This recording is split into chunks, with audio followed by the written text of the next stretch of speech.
Immunomodulator drugs उनको कहा जाता है, जो इम्यूनिटी को समझाते हैं। अगर बढ़े हैं तो कम हो जाएं, कम है तो ज़्यादा हो जाए, उनको इम्यूनो मॉड्यूलेट करने वाले ड्रग्स होते हैं। इम्यूनोमोडुलेटर जो आपकी गुडुचि, हरिद्रा और तुलसी, ये सब ड्रग्स क्या हैं? इम्यूनोमोडुलेटर ड्रग्स हैं।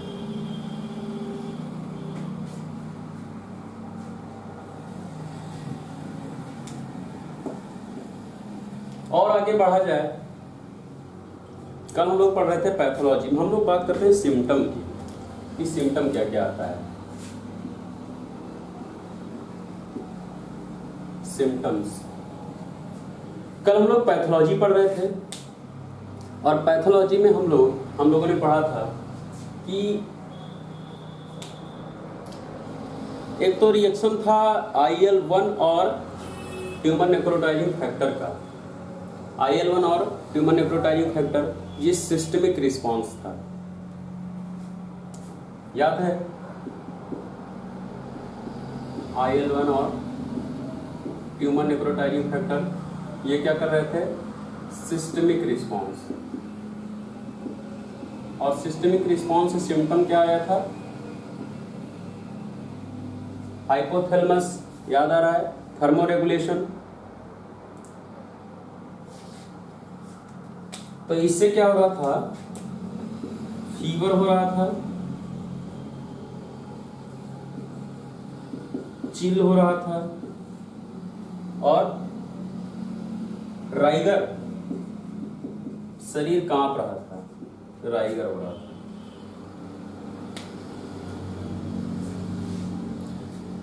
दूसरा एक पोर्शन और चल रहा था वहां, इंटरल्यूकिन 8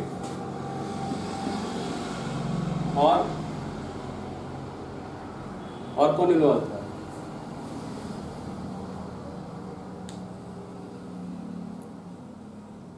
ग्रेनुलोसाइड, क्या नाम था भाई? तुम लोग सो रहे हो क्या? GCSF, ग्रेनुलोसाइड,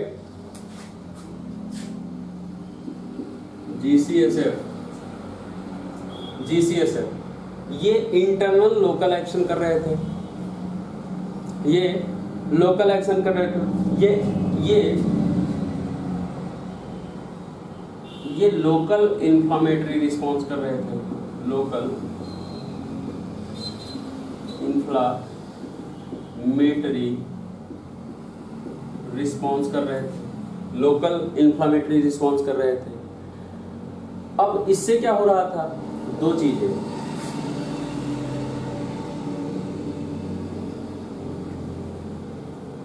चीजें इसमें। एक तो लोब इफेक्ट हो रहा है पूरा का पूरा, इसको हम लोग कहते हैं लोब इफेक्ट हो रहा है। और एक कह सकते हो interstitial area, interstitial cells, interstitial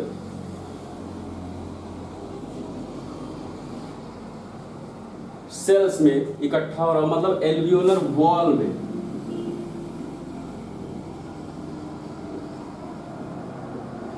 alveolar wall में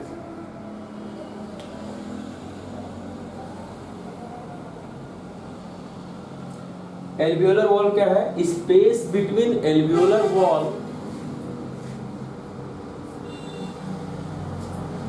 स्पेस बिटवीन एल्वियोलर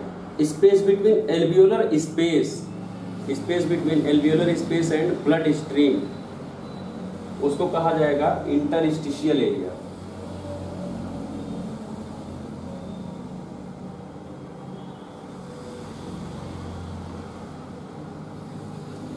और ये क्या है? एल्वियोलाई।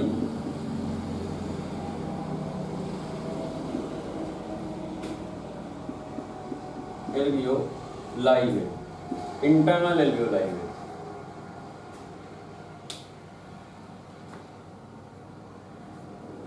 इससे तीन चीजें हो रही होती हैं जब इकट्ठा हो रहा होता है एल्वियोलाई में।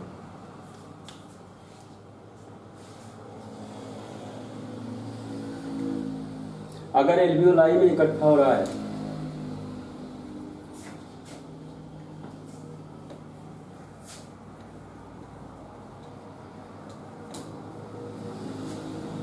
अगर मैं यहां से बना रहा हूं एल्वियोलाई का, एल्वियोलाई इन्फिल्ट्रेशन,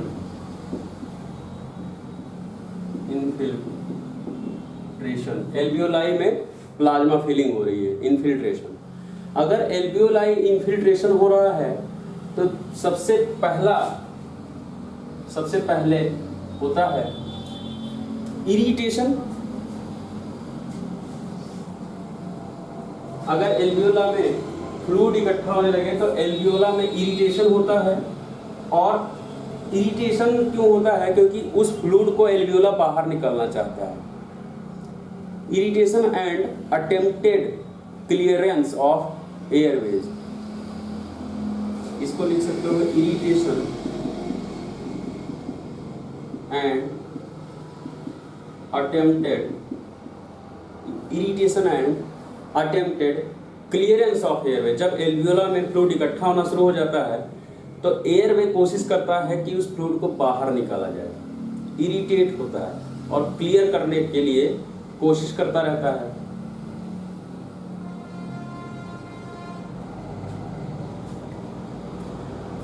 और अगर ये जो फ्लूइड इकट्ठा हो रहा है और इरिटेशन अटेम्प्टेड टू क्लियर, तो क्लियर करने के लिए जब कोई चीज, जैसे ये ब्रोंकस है और ब्रोंकस में यहाँ पर म्यूकस, गाढ़ा म्यूकस चिपका हुआ है, यहाँ गाढ़ा म्यूकस चिपका हुआ है, तो इसको निकालने के लिए ब्रोंकस क्या करता है?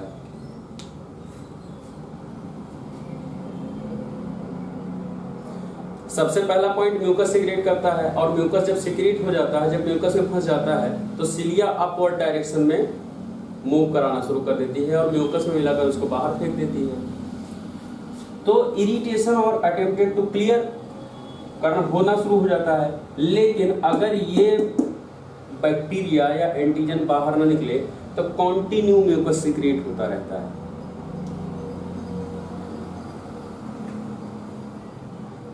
सबको नहीं आ रहा है?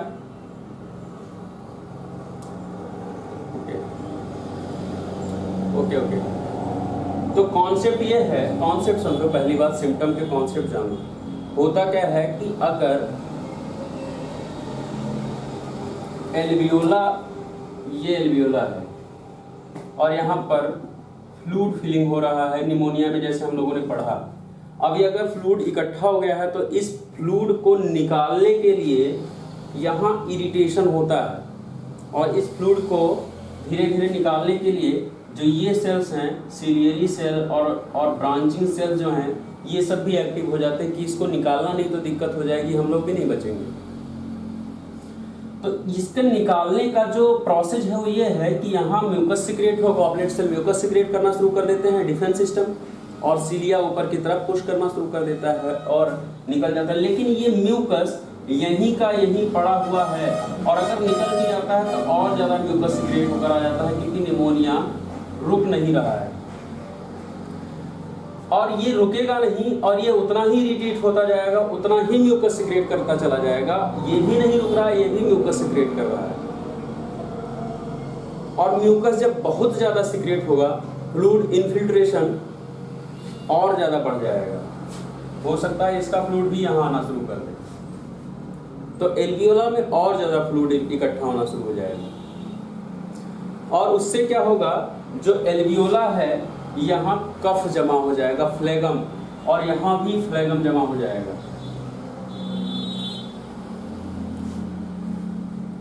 इसमें भी फ्लेगम भर जाएगा और यहाँ भी फ्लेगम भर जाएगा। गाढ़ा जो म्यूकस है यहाँ भी भर जाएगा और यहाँ भी भर जाएगा। अब इसको निकालने के लिए रिफ्लेक्स जनरेट होगा।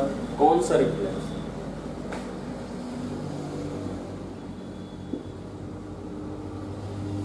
कौन सा रिफ्लेक्स? कफिंग रिफ्लेक्स, क्योंकि ये कफ है और अब बॉडी को लगता है कि जो सिलिया है वो नहीं निकाल पा रहा है, अब कोई और जुगाड़ करना पड़ेगा और कफिंग रिफ्लेक्स जनरेट होता है और खांसी आती रहेगी। ये खांसी सूखी होगी या गीली खांसी होगी?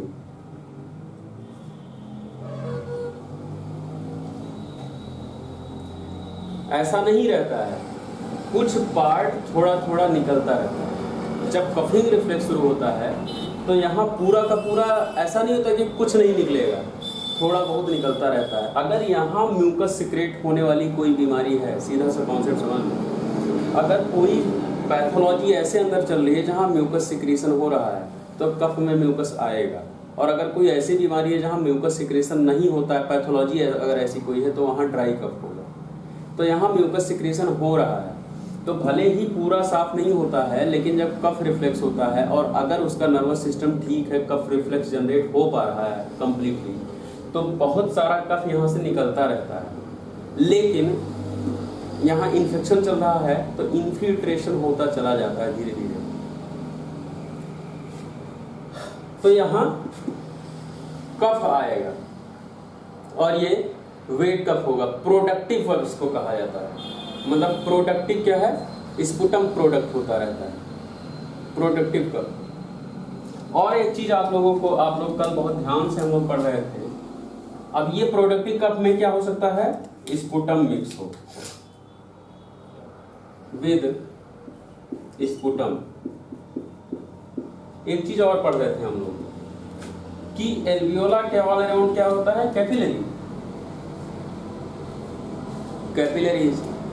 और जो बैक्टीरिया एल्वियोला में रप्चर क्रिएट कर रहे हैं धीरे धीरे, एल्वियोला को खाए ले रहे हैं, वो धीरे धीरे कैपिलरी को भी रप्चर कर जाते हैं।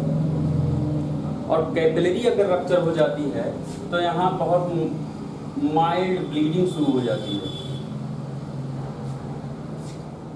ब्लीडिंग शुरू हो जाती है। अब ये ब्लीडिंग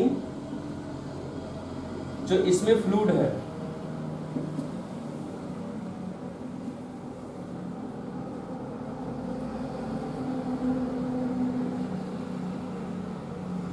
जो ये ब्लीडिंग है वो इस म्यूकस में मिक्स हो सकता है अगर कैपिलरी रप्चर हो गई तो।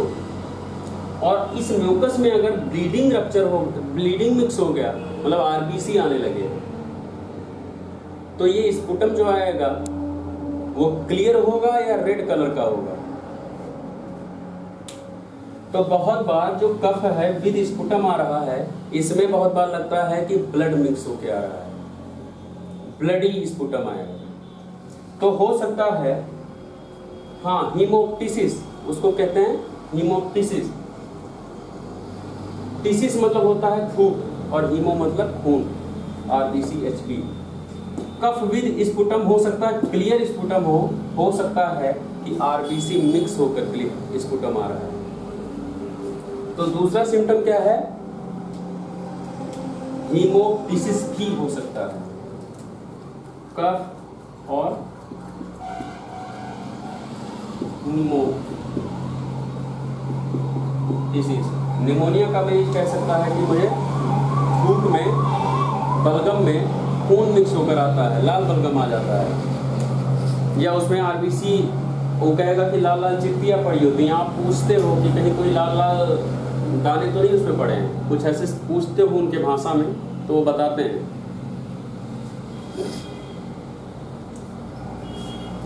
दूसरा सिम्टम, अगर ये इरिटेट हो और अटेम्प्टेड टू क्लियर हो और यहाँ पैथोलॉजी चल रही हो, तो यहाँ तो फ्लूइड फिलिंग हो ही रहा है। और अगर ज़्यादा सिक्रीशन होता रहेगा तो फ्लूइड फिलिंग और होगा और ये पूरा का पूरा फ्लूइड फिल्ड हो जाएगा। तो ये जब फ्लूइड फिल्ड हो जाएगा तो इसको हम लोग क्या कहते हैं कंसोलिडेटेड हो जाना।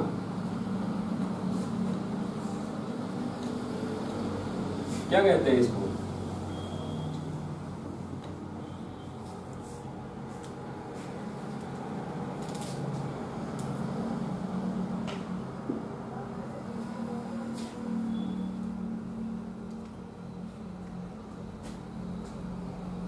fluid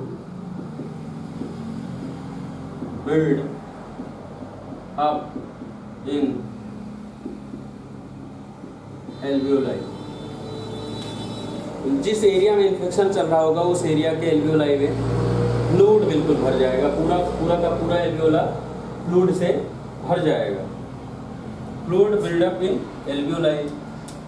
अब अगर ये लंग्स है और मान लेता हूँ इतने एरिया में निमोनिया हुआ है, और इतने एरिया के एल्वियोलाई में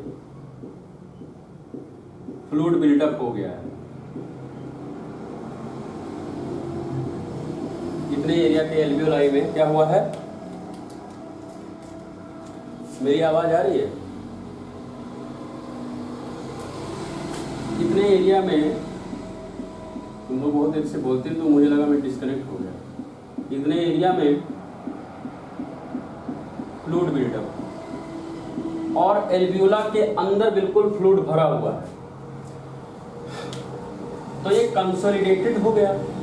ये क्या हुआ? इसने क्या क्रिएट कर दिया?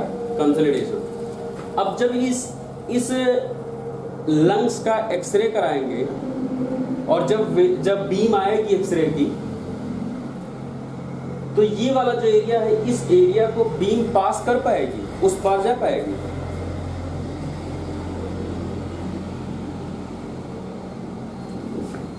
और इस वाले एरिया को, इसका जो इसका है, इसका डेंसिटी कितना रहेगा? इस वाले एरिया का, जो ये वाला एरिया है, ये लगभग हम लोग याद करते हैं 400। इसकी डेंसिटी 400, इसकी डेंसिटी 400, इसकी डेंसिटी 400, इसकी डेंसिटी 400। लेकिन जो यहाँ है, तो भले ही इसकी डेंसिटी 400 पहले थी, लेकिन इसमें भरा क्या है? प्लाज्मा। प्लाज्मा भरा हुआ है, डेड सेल भरे हुए हैं। तो प्लाज्मा की डेंसिटी कितनी होती है? हम लोग याद करते हैं लगभग 1000, लगभग 1000 से 1100। अब यहां डेंसिटी कितनी हो गई?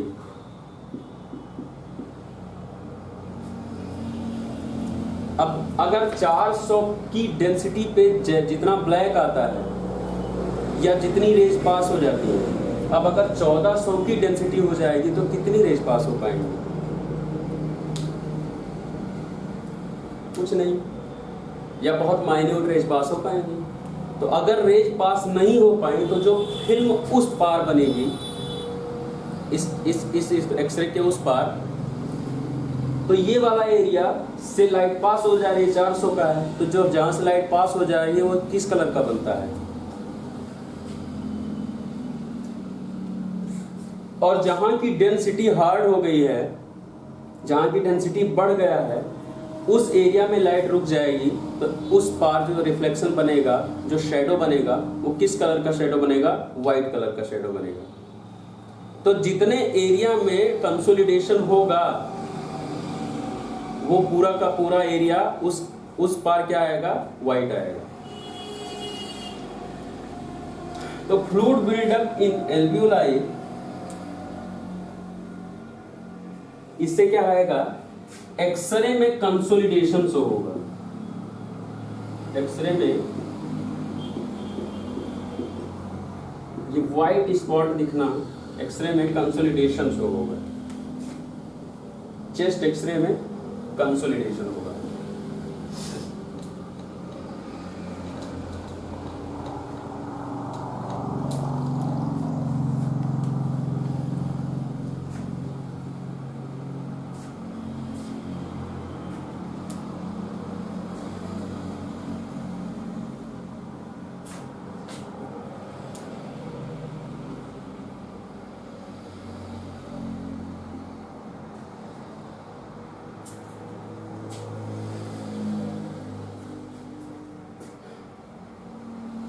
ये एल्वियोला है और यहाँ पर कैपिलरीज हैं।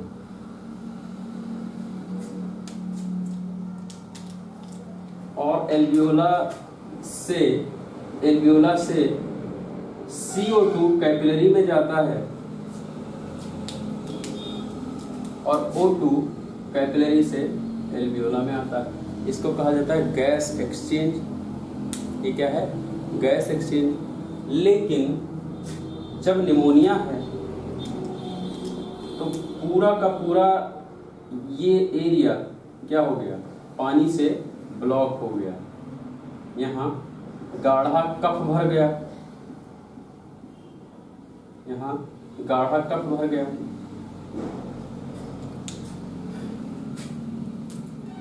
अब CO2 जो हम ऊपर से लेते हैं वो एल्वियोला के इस पॉइंट तक जा पाएगा जहां पे गैस एक्सचेंज फंक्शनल यूनिट है।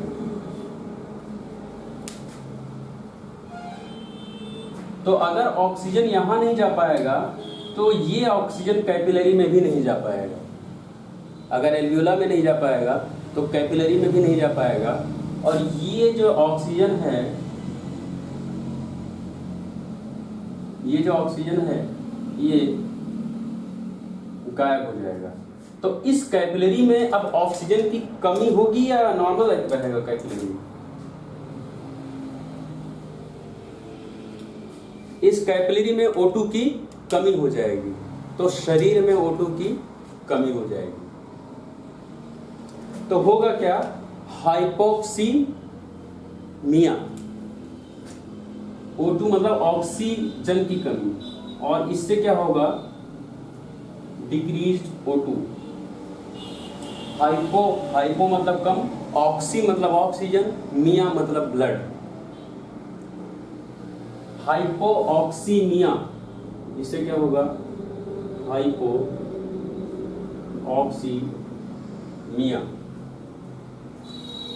हाइपो मतलब कम, ऑक्सी मतलब ऑक्सीजन, और मिया जहां लगा हो उसका मतलब होता है ब्लड। मतलब इस कैपिलरी के ब्लड में, मतलब सिस्टम की कैपिलरी के ब्लड में O2 की कमी हो जाएगी हाइपोऑक्सीमिया। दूसरा चीज अगर उल्टा समझे तो अब जो CO2 यहां से यहां आ रहा था, और अगर यहाँ फ्लूइड बिल्डअप है तो यहाँ का CO2 इसमें आ पाएगा?